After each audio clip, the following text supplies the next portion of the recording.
I'm Ryan Baker, and this is Big Day in Education. Welcome to week 4 of the class. This week we're going to be talking about knowledge inference. The goal of knowledge inference is measuring what a student knows at a specific time, often operationalized as measuring what relevant knowledge components a student knows at a specific time. What's a knowledge component, I hear you cry on the forums? Well, a knowledge component is anything a student can know that's meaningful to the current learning situation, which might include skills, knowledge of facts, knowledge of concepts, knowledge of principles, knowledge of schemas. If you want to learn more about knowledge components, you can go to this link here on the learnlab.org page.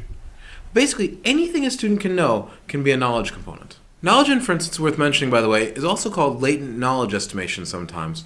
Worth knowing that term because you'll see it sometimes. Latent stands for not directly measurable, so in the student's head. Now, why is it useful to measure student knowledge? Well, enhancing student knowledge is the primary goal of a lot of education. And if you can measure it, you know whether you're making it better. And if you can measure it, you can inform instructors and other stakeholders about it. And finally, if you can measure it, you can make automated pedagogical decisions. The system can say, I don't think you're quite ready to move on. This is different than measuring performance. In the first 3 weeks, we discussed prediction models. You can use prediction models to determine if a student will do well on a future test.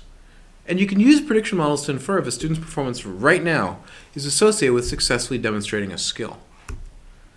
But inferring if a student's performance right now is associated with successfully demonstrating a skill is not the same as knowing whether the student has this latent skill. Maybe they appear to demonstrate skill without actually having it. This is sometimes called guessing. Maybe they appeared not to demonstrate skill despite actually having it.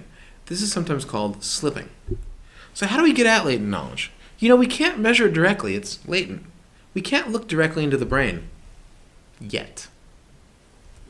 But we can look at performance. And we can look at performance over time, which is more information than performance at one specific moment. At any one given moment, you might guess or slip, or appear to. But over time, you can kind of get a pattern and see, is the person's behavior generally consistent with them knowing it? This is not trivial. It's a research problem with a long history, back at least 50 or 60 years. This week, I'm going to cover some of the key approaches for latent knowledge estimation or knowledge inference within EDM and learning analytics. I won't be going in chronological order, but I'll be focusing on key methods for online learning first.